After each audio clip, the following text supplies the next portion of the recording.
Hey, good afternoon. It's me, Dr. G, and welcome back to another episode of To Your Health with Dr. G. Hey, everybody. Happy Wednesday. You know what? We'll be breaking it down. Today's show, that vaping show, the remix. You're checking us out here live. Videos, you're checking us out live on Facebook as well. My name is Dr. Mark Gomez. I'm a board certified internal medicine physician. I'm also a member of the American College of Lifestyle Medicine. Yes, I love that. But hey, we're here today to break it down for you. Again, check me out on my website, www.drmarkgomez.com. We are here today to talk about something very serious. We can no longer deny the fact that the vaping epidemic has wreaked havoc on U.S. public health. It is undeniable that youth are vaping at alarming rates. And also a fact, it is also undeniable that people are being hospitalized and people are dying. Nearly every state except for Alaska has been touched by the vaping epidemic as far as hospitalizations and or death. We have to talk about this. About 7, 8 months ago, we did a vaping show. So much has changed since that time. My expert panelists here today, Dr. Steve Kovar, Dr. Aaron Weiner, they're going to help me break it down. But we have to be serious. We have to talk about this. Again, this show is all about building trust and delivering truth. And again, it's facts. And so we're gonna lay it out today for you. You know, we are just three certified experts at what we do. It's like our credentials. Our credentials are our credentials. We are three certified clinicians that care about people.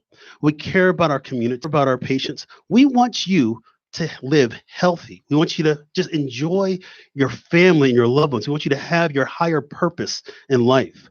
Again, your health is your foundation for everything that you do. But again, never lose track of that broader perspective of life. There are some pressing issues that are affecting our country right now as far as health, the public health. And today's issue, the topic of vaping, it is no different. It is unheralded right now, the crisis that we're in. It is skyrocketing, and we're going to break it down for you. Now, listen, today's show, we're going to be breaking it more so from what's been happening lately with the hospitalizations and deaths, but we're also going to focus on the youth vaping epidemic.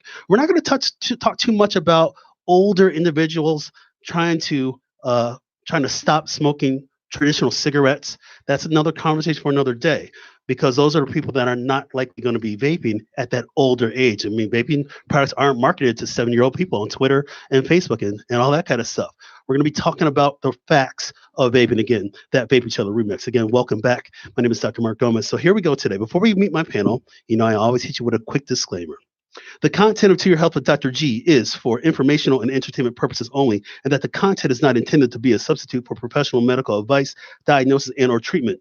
Further details can be found at www.toyourhealthwithdrg.com/disclaimer. So welcome back, guys. So the most important thing that I want you guys to get out of the show today, I want you to share the show. The message that we're going to say is going to be so important. We have to spread awareness. Again, there's too much misleading information out there. Get your information from the people that are credentialed and certified in what they do. You know, I'm not saying like I'm a dictator or anything like that. It's Dr. Gomez's way, Dr. G's way, or the highway, but we want you to have the best health, the best life possible. And again, we have to confront these challenges, these public health crises head on. Otherwise, we're not moving the needle. Otherwise, what's the point? You know, so we have to talk about this. So we're going to have some real talk today, and I'm super excited to introduce my panel. These two gentlemen are rock stars in what they do. They really are. And I like them a lot, so I brought them back on my show. But these two gentlemen were on my show. We did my first vaping show back in March. And again, you can check it out on my website, www.drmarkgomez.com, to hear the replay. You can check it out on all your podcasting apps as well. But I had to get these guys in studio because there's so much has changed. So I want to introduce you guys my panel, and then we're going to get right into it. So my first guest, dear friend of mine. I've known him for a long time. Him and his wife are just amazing friends to my wife and myself as well too. But I've known him for a long time.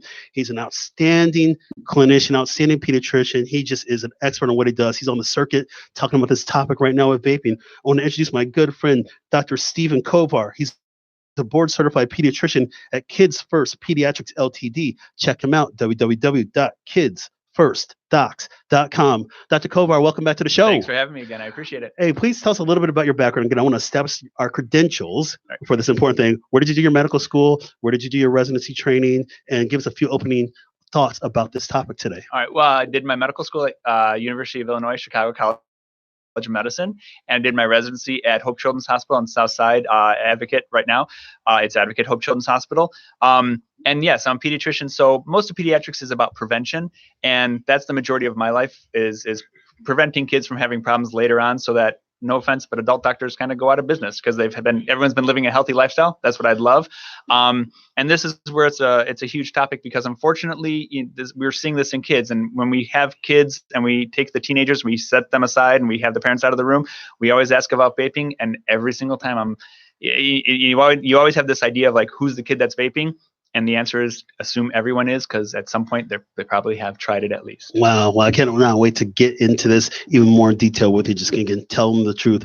My next guest, he and I have done so much work together, collaborated on not only this topic, but other topics on To Your Health with Dr. G. Also did some house calls with Dr. G, and just really a good friend of mine. Got to meet him a couple of years ago through Edward Hospital, and just really talking about really about just getting the message out there to people. So I want to introduce my good friend again, Dr. Aaron Weiner. I want to read his credentials because his credentials run deep. Dr. Aaron Weiner, board certified psychologist and director of addiction services at Linden Oaks Behavioral Health. Check him out, www.eehealth.org. Dr. Weiner, welcome back to the show. Thank you for having me. Glad to be here in person this time. Hey, you bet. I am so glad to have you here. Yes, last time you were on the phone, but we still had a great show. We're having a great show today. Tell us a little bit about your background. Where did you do your training? And a few words about what this topic means to you. Yeah, absolutely. So I got my doctorate from University of Illinois, Urbana-Champaign. Did my training years in the VA hospitals, actually up right around here in Hines, Illinois, and then actually over in the VA in Ann Arbor. Since that time, though, I've been at Linden Oaks Behavioral Health now for 3 years. I direct the addiction service line there. And something that I've really come to identify strongly with is that addiction is a very interesting condition where people are selling the disease. And across a number of different, no one's selling trauma, no one's selling depression, no one's selling anxiety. People are selling e-cigs. People are selling alcohol. People are selling marijuana. And that creates a very interesting intersection between profits and industry and facts. And I've really tried to be a champion for truth, which of course leads me back to your show, which is all about that. Hey, this is awesome. I cannot wait to get into more detail with you. So there you go. You met the crew. Crew is fierce as usual. Hey, so listen, how the show works. Those of you that are new to us, what I do, obviously just met the crew. What I do on the show each week, we have a clinical question. We break it down for you and make sure that, again, we have a great opportunity for you to spread the message, but again, to get the right information from the right sources. And that's what we're here for on To Your Health with Dr. G. So the clinical question, the chief complaint of the hour, of course, the chief complaint, of course, is when somebody comes into your office with a particular ailment or concern. And the chief complaint, aka the question of the hour today, is, with the number of vaping related illness cases and deaths continuing to skyrocket, what action should be taken to save lives? And I'm asking myself that question every day as I interact with my patients. My patients are so much more so on the older side, so I may not be seeing as much vaping cases, but I still do have patients that vape, and I still have younger patients. I started 18 in my practice, so yes, I have patients, and I have to counsel them at that point. And by the time I see them already 18, they've already started. And so there's so much more that we got to do. So we're going to talk about this a little bit more. So I want to ask Dr. Kobar this question. So here we go. Let's just get right into it. Who are we blaming? Who gets the blame for the vaping epidemic we have in this country? Oh, well, it's a pretty deep question, and the easy answer is everybody. Obviously, the people that are making the products, they're the ones to blame because they're putting out the advertisements. They're promoting the safety of their e-cigarettes to kids, and they're getting younger and younger and younger. So as they go down in the age scale, they're making flavors to make it appealing to the younger kids and getting kids hooked early, because it's like a lot of branding. No matter what the brand, the earlier you get someone, and the earlier, there are people that are certain colas, they like this certain cola versus a different one because their parents liked it. And once you get that brand set in, you're stuck and it's hard to get out. And so they're targeting younger and younger and younger kids. And the younger you get the kid, as the kid's mind's developing and their brain's developing, you can hook, you get them young, you get them for life. It's almost like as you expose somebody to something at an earlier and earlier age, right, it becomes not only the norm, but it becomes accepted behavior. And that's a dangerous pathway to travel down. Dr. Weiner, who gets the blame on this one? Yeah, I'm going to be a little more targeted with that, although I appreciate the broad answer too. Honestly, I think it's the people who sell it. And the reason being, Dr. Kovar alluded to this, 90% of all addictions, if you're going to have a problem with an addiction, you're going to start developing it before the age of 20. And so if you look at marketing for all of these different, any addictive product, they're going at the demo. They can't come out and say it. They can't come out and say, we are targeting young people. But when you look at the talk versus the walk are these flavors. The walk is at the congressional hearing that Jewel had, where ninth graders testified and said they came to our classroom and said it was perfectly safe. When the paper trail from that testimony found $200,000 spent on social media influencers, you're not on Snapchat, you're not on Instagram to reach the 45-year-old chain smokers. You know what I mean? Like, that's not where you go. So I think that when you look at what started the snowball, the finger definitely points in one direction. I think now there's a lot more to it, but I think that's where it started. Yeah. I think for me, I would say I agree with you both wholeheartedly that the sellers have to share the blame. I also say, because we're clinicians, we're hard on ourselves, we want to do the best. I think we as clinicians, I wouldn't say we share some of the blame, but I don't think we've done enough. And I think that we need to do more. And so today's topic and people out there spreading this message is certainly a way to do it. But I think we as clinicians have to come together to attack this head on. It's hard to say, like, hey, it's like almost like a David versus Goliath. Goliath is of course the tobacco industry and Juul. And how can we as clinicians, physicians and addictionologists, how can we just persevere? How can we succeed? Because we're so far behind. And I think as a clinician, I was behind the 8 ball. People have already been vaping. What does the modern vape go back to? What year is that? Do we know? It was invented in 2003, but in 2006 is when it first came over. Okay. So me as a clinician, I didn't hear about vaping until probably about a few years ago. And so I'm already behind the 8 ball, let's say it was 2016 or 2015. And so then I had no training, of course, because I graduated medical school in 2004. But although I do try to do my CMEs every year, there's no doubt about that.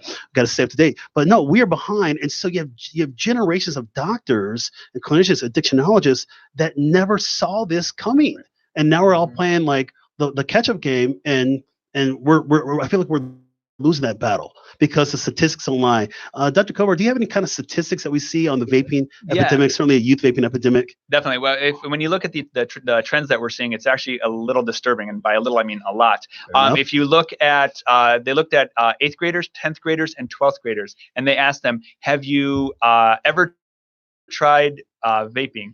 And it was, I believe, 25% of 12th graders, and it was down like it was like 10% of 8th graders, 20% of 10th graders, and 28% of high school or seniors.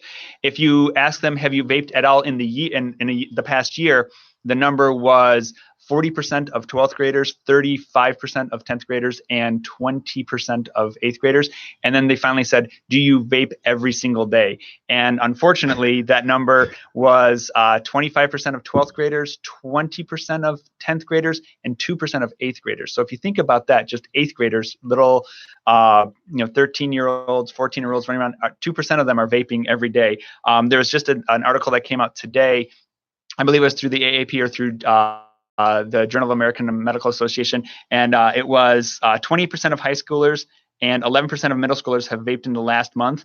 And comparing that to the statistics last year, it's a 2 million increase. So about 5.3 million kids in high school or less are vaping or have vaped in the last month, and last year it was 3.6. So when we talk about advertising, something's going on, and it's appealing to the youth, and the more it appeals to the youth and the more it becomes normalized. And when younger kids are seeing their older siblings doing it, or their parents, or the people in different movies or whatever doing it, and as you normalize something, it becomes part of the culture. So Dr. Weiner, what's your take on those kind of alarming statistics? I made the argument at the beginning that the cases are skyrocketing.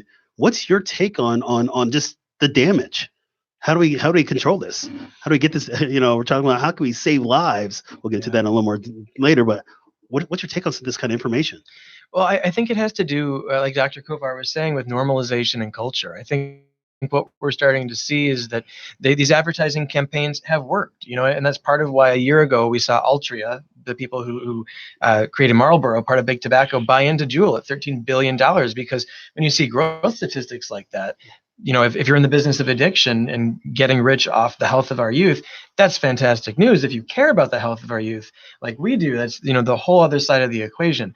And so I think what we've really got to start doing, and if there is any positive thing that's coming from the current epidemic of death and of illness that's going on with vaping that we're still trying to figure out, is that we are actually seeing some trends in the population start to shift where people are seeing it as more risky, which is a lot closer to accurate than the messages that they got from the industry for so long. And I'm hopeful that young people are taking note. Yeah, and then we have to just kind of do more. I mean, it's hard when you have those kind of dollars behind a big public health. I shouldn't say public health. We're trying to do public health. The big dollars behind a marketing campaign that is so darn effective.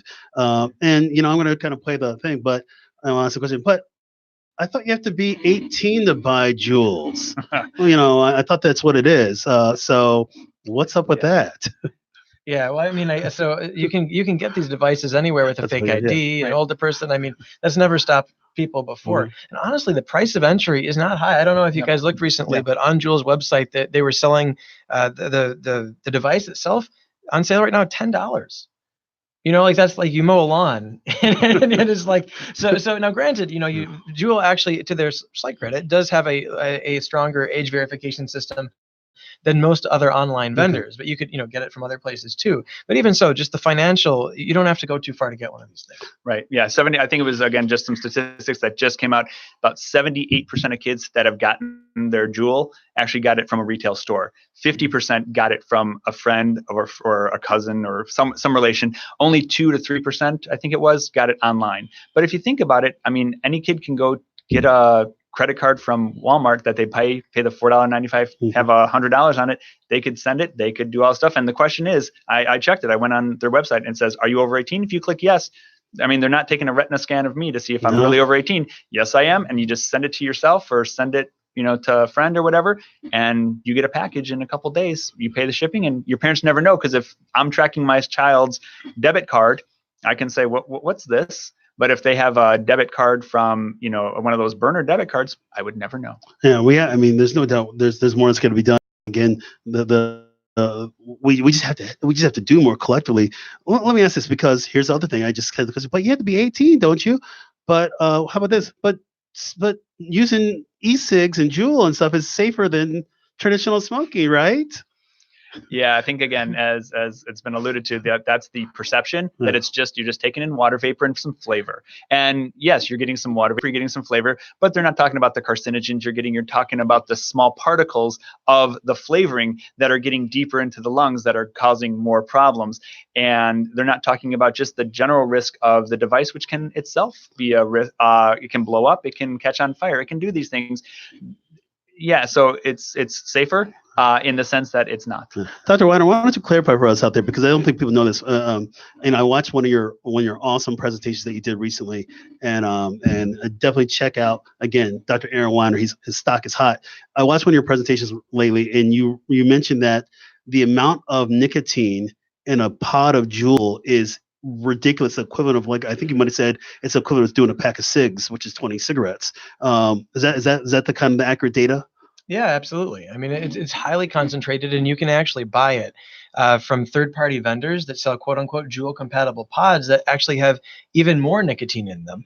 There was also really interesting studies that show that actually Juul's way of dispensing that nicotine as well, the nicotine salts, the nicotine goes into your blood faster even than other vaping devices, and that leads them to be more addictive.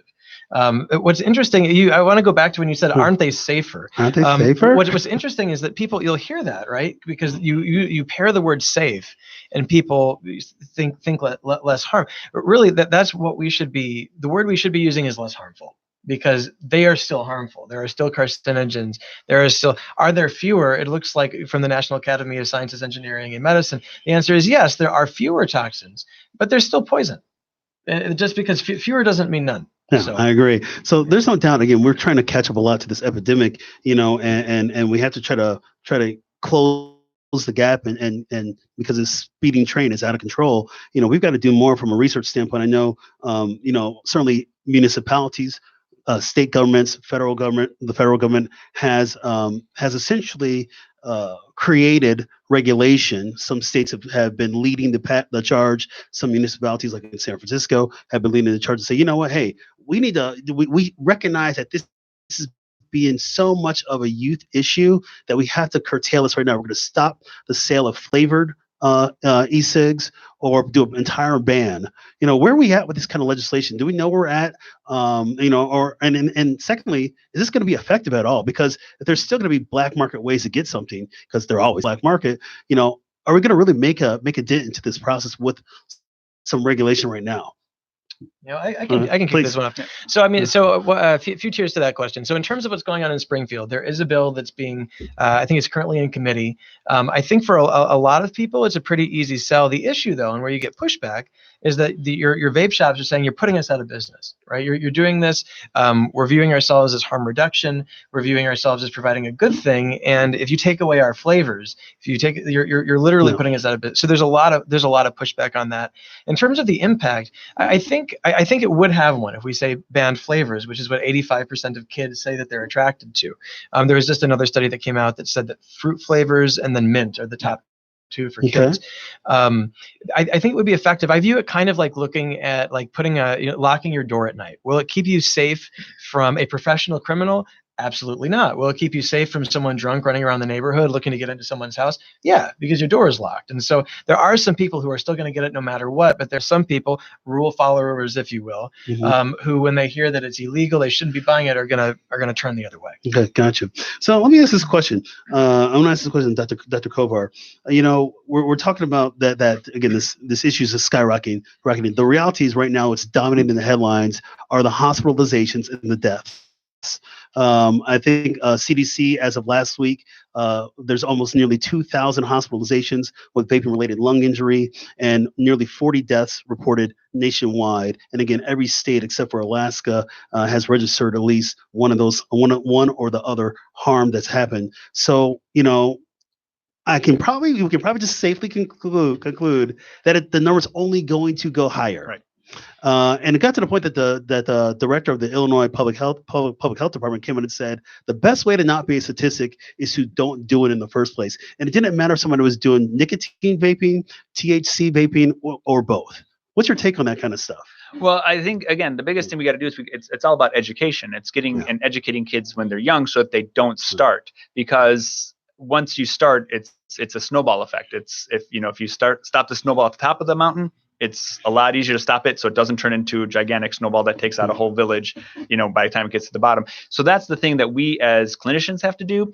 But that's the thing where we have to have more public health and public service announcements about that, but also changing the culture so that it doesn't become accepted or normalized. And if we can stop kids from starting it early, we can stop some of these deaths, because the majority of deaths aren't happening to 50, 60, 70-year-olds. They're happening to I think 20-year-olds, 18 to 25 are the majority of the people that are having the deaths or the lung injuries. It's that, and it's getting younger and younger and younger, and they're having more serious injuries because of it. So the quicker we can stop it, then we can save lives that way, and we can have people stop becoming statistics. Dr. Weiner, what's your take on how we can start saving lives? Because again, this is really where we're trying to move the needle as clinicians. We're seeing a public health threat that's only going to grow. There's no signs of it going the other way. And so we want to get in front of this thing. What else do we need to be doing? We have to have this kind of conversation. Well, I think so. The approach I take to it, particularly when I speak to young people, is that we're always going for those kind of like your swing voters, right? Your people in the middle, because there's the people who are never going to do it anyway. The people who are so far in that they're not going to listen. So it's the question of like these people who have been experimenting or could go either. How do we reach them? And what I've been really leaning on, which is the scariest part about this, is we don't know what's going on. The Mayo Clinic published an article saying that it looks like chemical burns, like mustard gas in the lungs. For a while, we thought it had something to do with vitamin E. That looks like that's been maybe debunked a little bit. We've seen it in THC only. We've seen it in nicotine only cases. We don't know. And what I think is that there's a group of people who value their health who are going to hear that and going to be like, this is not worth it. and I'm gonna change my course. And I think that's where we have the most leverage right now. Yeah, interesting. When you think about what's the leading cause of death in this country, of course, as a lifestyle choice, it's tobacco. Actually, top 3 leading causes of death is, look at it from a lifestyle standpoint in this country that fuels heart disease and cancer: tobacco use, physical inactivity, and poor diet. But when we think about tobacco, it's not nicotine that leads to the death; it's all the other crap that's in a traditional cigarette.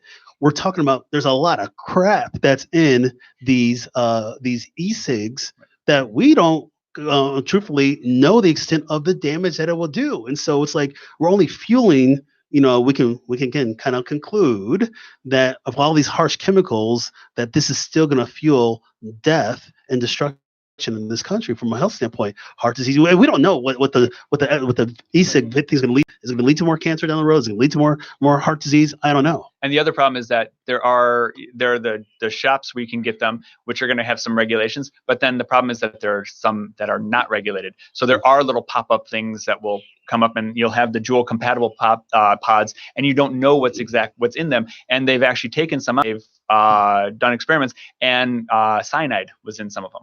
So so someone, because you could get the Juul pod for $16, or you can get this knockoff brand for 10. So kids who don't have a lot of money, $10 sounds good, and they don't realize that they're just inhaling a bunch of cyanide, or I think it was plant like lawn care products and stuff like that. That's in there because it's just like they used to do with cocaine. They used to put baby powder in there, cut up the cocaine. You turn 1 ounce of coke into 4 ounces. And then people are snorting it and having problems. It's just going to cause more and more problems as things become, and that's the problem with regulation. Sometimes when they put the regulations on, as you said, there's always going to be people that figure out how to come around the regulations so that they can continue their product. So Dr. Wine, let me ask you this question.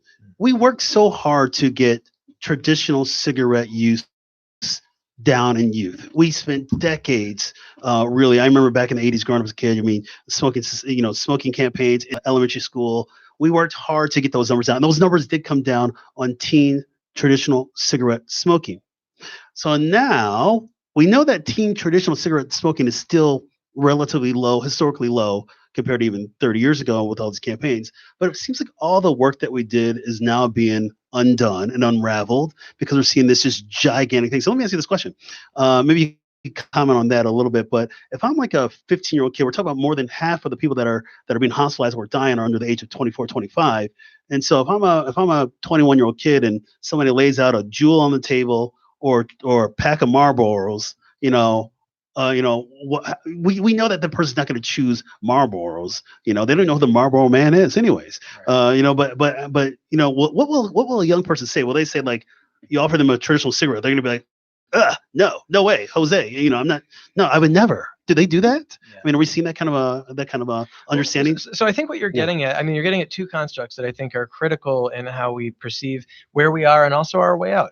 The first is perceived risk. Okay. So a common pivot in the drug industry is the less risky someone thinks your product is, the more people who are going to use it. Okay. And so all of the messaging that you're hearing around e-cigs right now are minimizing that risk, and that's on purpose, because that means that when people are faced with these choices, they're going to be more likely to use it. So that's one element. Now, the other element, you mentioned the Marlboro man. Smoking used to be cool. People used to do it in movies.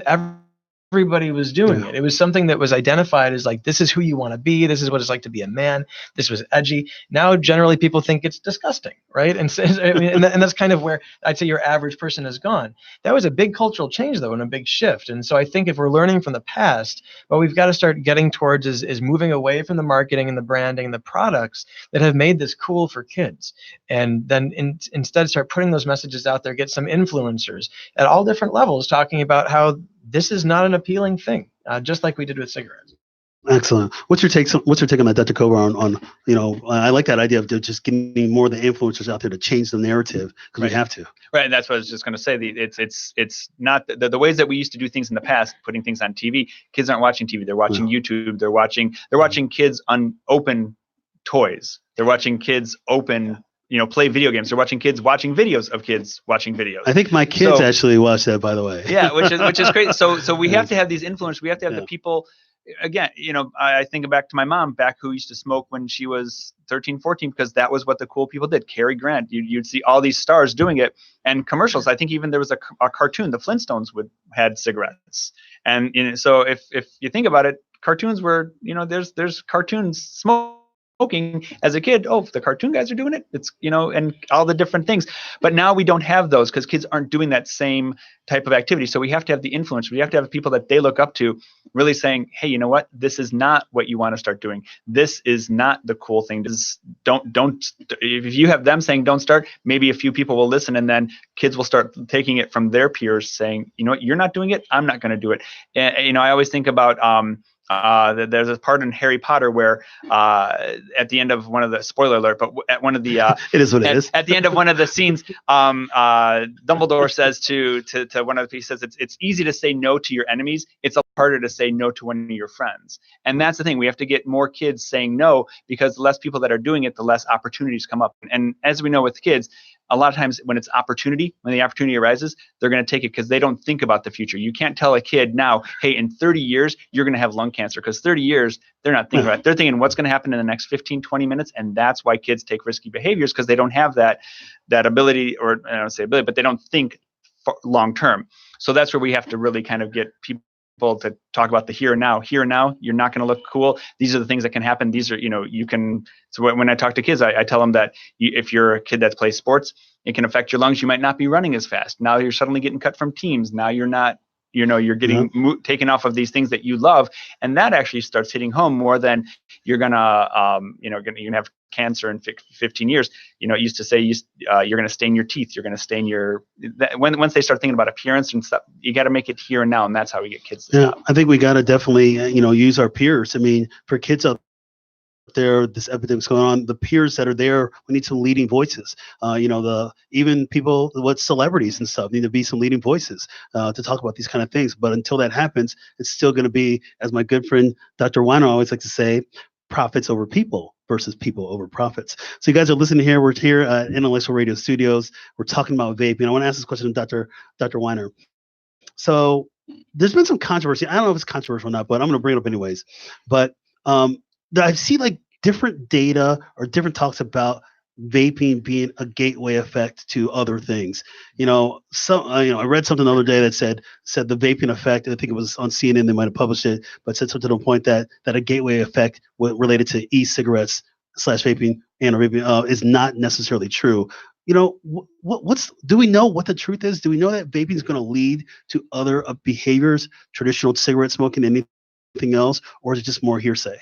Yeah, well, I think so. I've got a strong opinion on this, and I'll make it clear. But I think the biggest theory driving this is about risk. Risk is not the same thing as determinism, and so there are a lot of people who vape who may not do anything else. But that doesn't mean necessarily that if you vape that other things aren't more likely. There was just a study came out about a month ago, might have been American Journal of Pediatrics, I can't remember exactly which, but that actually found that if a young person who vapes is 3.5 times more likely to start using THC or marijuana products if they're vaping nicotine first.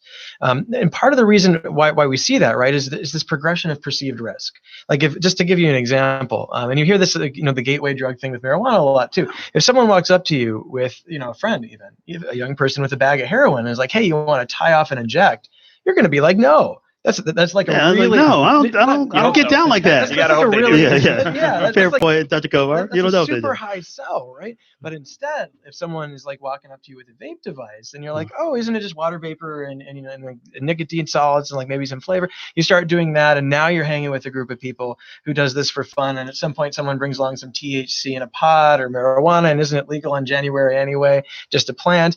At some point, some hallucinogens come along, or some cocaine, or some, and eventually you make your way to heroin, and 92% of people who have used heroin start with something. You don't start with marijuana, actually, and now we know that there's a link between vaping and pot. So I guess what I'm saying, you don't make it to step 5 without first taking step 1, 2, and 3. Wow. And so if you're not doing step 1, doesn't go any further. Right? Yeah, I agree. Yeah, and I was going to add on to that. I think the other thing is for kids, it's that kind of feeling like you're getting away with something, and so especially with the Juul.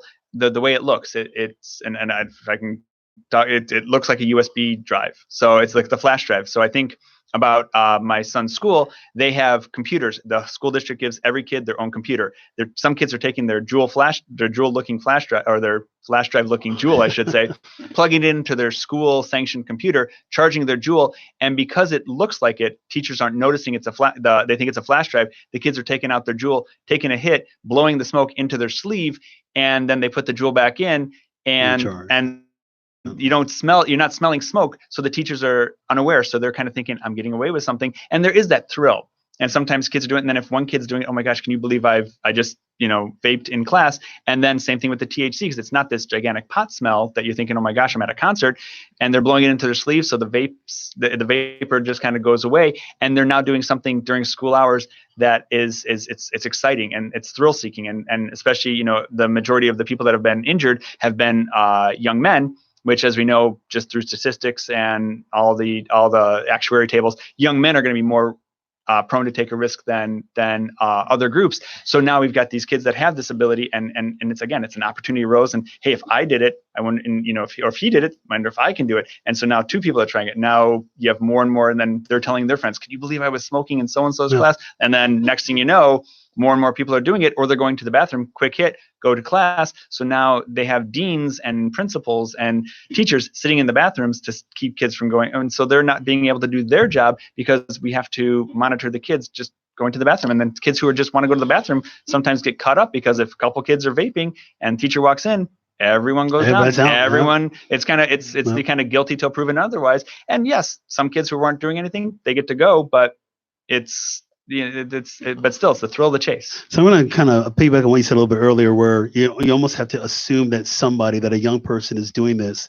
There are a lot of parents that listen to our program every week on Tear Off with Dr. G to get some information. What can we tell the parents that are out there? Are there any telltale signs that a parent may notice in their child, in their teen, that they may be up to, I don't want to call this nefarious behavior, but up to vaping? What, if there's anything out there, Dr. Weiner, when you talk to parents or anything like that, or even other clinicians, are there any telltale signs that we may observe in our youth? Yeah, absolutely. So there's a few things that I want to highlight, and then I'm interested to hear what Dr. Kofar has to say about that too.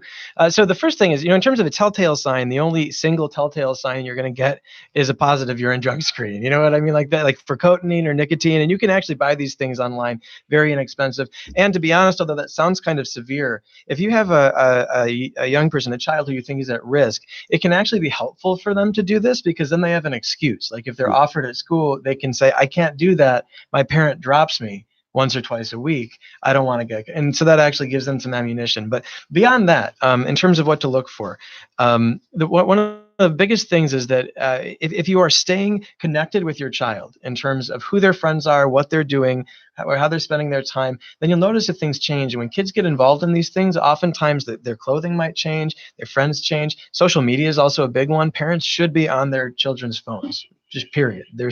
You don't get privacy on that until you're 18. You would be blown away with what's posted on these social media things of children doing things that they shouldn't be. But like if you just take the time to look and be connected, you'll start to notice money disappearing. Like the things where you have to buy and use, recover if you're vaping THC, for example.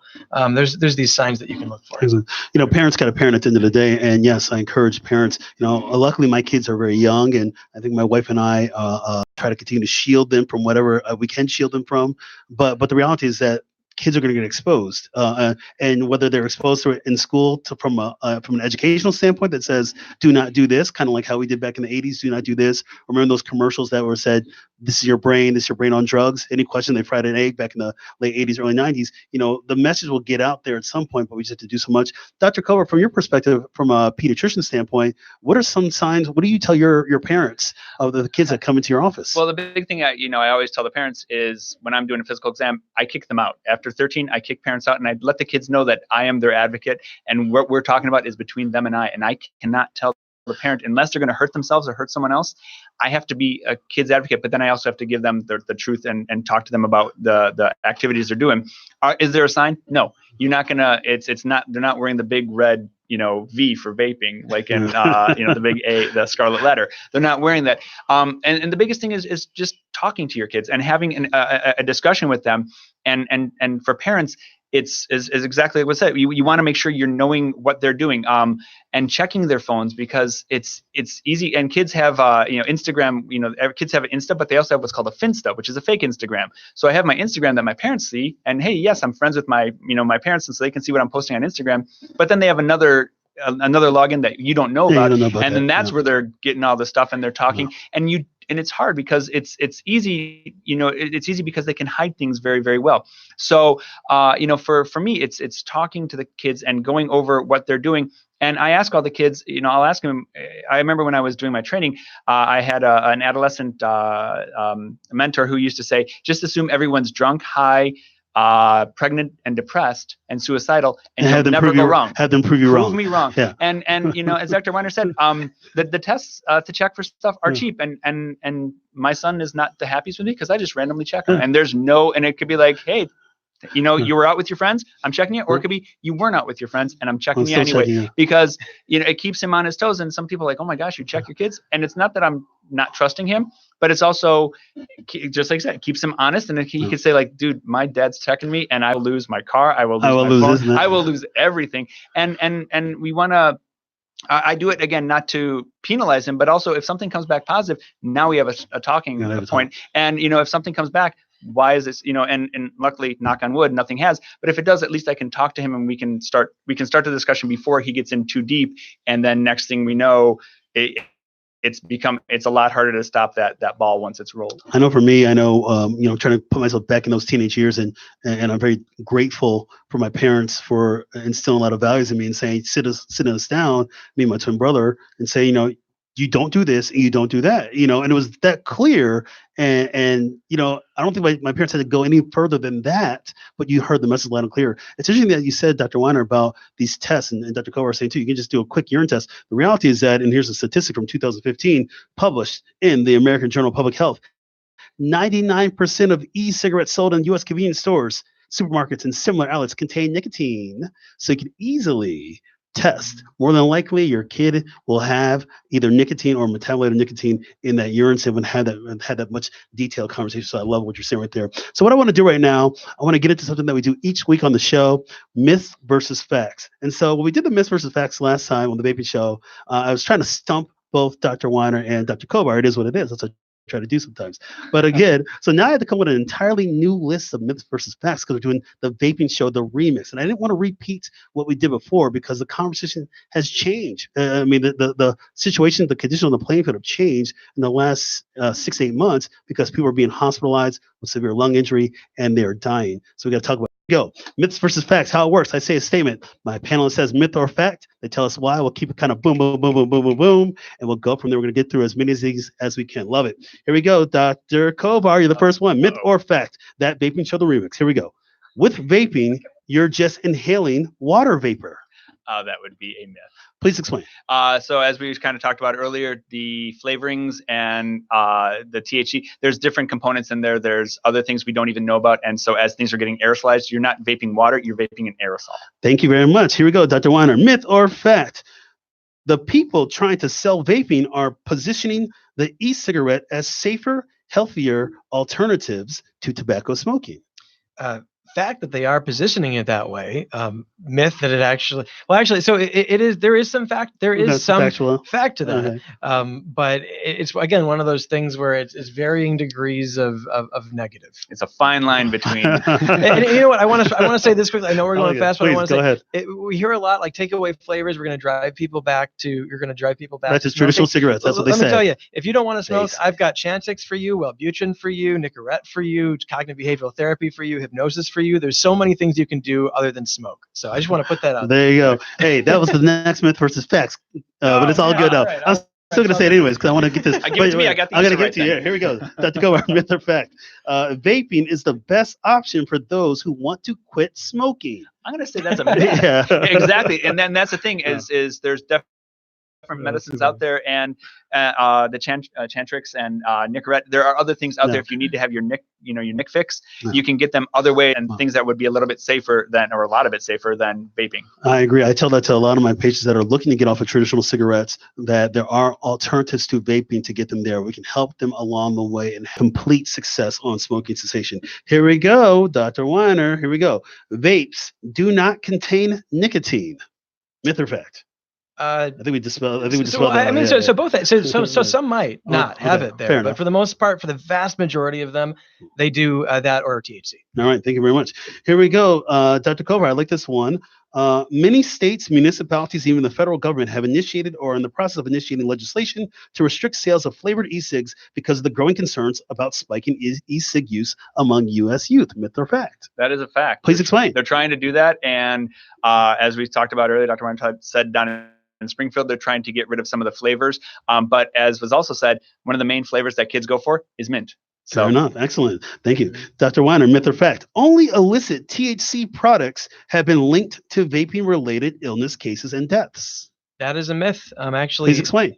So 2 deaths in Oregon have been linked to dispensary-provided THC products, and 20% of all cases haven't involved THC at all. This is really a very broad thing. It would be misleading to say that they haven't focused on illicit ones, and most of them are in the illicit market, but there are plenty of cases that have come from legally sold products as well. Excellent. Thank you. Here we go. Dr. Kovar, I like this. We're going through this list. I like this list. Here we go. Myth or fact? For the most part, a cigarette is a cigarette. Vape products can be widely different. I'm going to kind of put that as more of a fact, but because cigarettes, there's a bunch of garbage in cigarettes. I mean, there's different types of cigarettes, so menthol versus non-menthol. But vapes, there's so many different things, and because different shops can have different combinations and different flavors, there's so much variation in those. It's definitely going to be more than just your traditional cigarette. Excellent. Here we go, Dr. Weiner. I like this one. Vaping can lead to smoking, aka there is a quote gateway effect. Myth or fact? That is a fact. One of the most supported conclusions for youth from the National Academies of Science and Engineering and Medicine was that if you're vaping, you're more likely to start smoking. And then when you smoke as a kid, you smoke more than you otherwise would because you're already addicted to the nicotine. I was going back before the show that before we went on air, Dr. Kovar and I were talking about how people tend to minimize all the time. Going back to our days in residency, and you work with people that were smoking traditional cigarettes, and they say, hey, I do a pack a day, and you always multiply it by 2. Or if they did, so it was actually 2 packs a day, they just want to minimize it because they don't want to maybe feel the shame that us as clinicians would do. And same thing with like people that drinking, how many drinks you have per day? And they say 1. It's, they're double the number. So I have to say that if you ask a kid and say, how many times are you hitting the vape pen each day? First of all, I don't even know if they're counting because they do it so often. Yeah. But I figure that people probably minimize their vape use. All right, here we go. A couple more of these. Dr. Kovar, here it is. Vaping is a young person problem. Again, kind of a yes and no. Definitely more young people are doing it. Obviously, older people can, but definitely majority of kids are going to be in their in their teens and early 20s. Excellent. Yeah, most of my patients, I think about it because I see adults. Yes, my younger kids, I try to get them to stop vaping and talk about it. My older people, my 70-year-olds, 60-year-olds, 50, 80-year-olds, or whatever, they're still smoking traditional cigarettes. So there's no doubt about that. I only think I've had one patient of mine who has openly admitted to me that she vapes, and she's like 55 or so. All right, here we go. Last one, myth versus fact. Dr. Weiner, I like this one for you. This is a good one to end it with. Everyone knows about vaping. Everyone knows about vaping. I think a lot of people know about vaping. So maybe this is myth, but people don't know actually about. Like there's hopefully your listeners got something out of this program that they didn't already know. I know when I give presentations, people learn things because there's a lot of medical information that is not being pushed out by the industry because they don't want it. One quick thing to end with on that note, please. There was a study that came out actually in a Danish medical journal that was looking at studies out of Europe and found that 95% of studies that were funded by the vaping industry found that there was less harm in vaping than studies that were not funded by the industry. So this is big tobacco all over again. So what people think they know, the strongest messages are oftentimes the ones with the dollar signs behind them. And us here, like we don't have billions of dollars behind us. So we just have to speak as loudly as we And can. we got to speak as we can and tell the truth and tell the facts. So there you go, myths versus facts at Vaping Chill the Remix. So we got about 5 minutes left, guys, and we've been having a great discussion, really talking about what's evolved, and something may evolve in the next 6 to 8 months or so that we have to get a remix show on that vaping. I know we got my wife would like to like and so, but it's true. But we have to be flexible as clinicians, as experts in what we do, because the landscape does change, and we have to be able to respond. Either we're going to respond to it in a great way, a positive way to move the needle, or we're going to just kind of fall back into a little cocoon and let this train derail itself and acknowledge what happened. So again, you can be either proactive or reactive, and we choose to be proactive. Certainly talking about it. So I want you guys to bring it on home. We got about 5 minutes left again. So I'll start with Dr. Weiner. Dr. Weiner, we've been talking about this for a while today. Give us a couple of closing remarks on this topic of vaping, things for people out there to take away from the seriousness of this epidemic. Yeah, absolutely. So I think what impresses upon me right now is that it is a very right now problem. Like we have the Surgeon General, the CDC talking about this every week, updating death counts. Like this is like epidemic plague sort of stuff. You know what I mean? And so we're really at a place where what we do has significant ramifications on the health of people. And for listeners, for viewers, what I would say is that if something resonated with you today, don't just sit on it. Don't just be like, well, that was interesting, and then go about your life, because then it does nothing. No. Contact your representatives, talk to children. If you have a platform to message something out, right now, the train has been moving in the wrong direction behind it, as I mentioned before. And if we want to change that, if we want to flip the script, if we want to change the narrative, have the Marlboro equivalent go away, man go away, more Joe Camel, like we're seeing something on the upswing right now. If we want to blunt that or then bring it back down again, we got to speak out. So don't just listen, try to take it and run with it. Excellent. Thank you, Dr. Ryan. It's been awesome having you on the show, and I cannot wait to collaborate with you again in the future. Some great topics.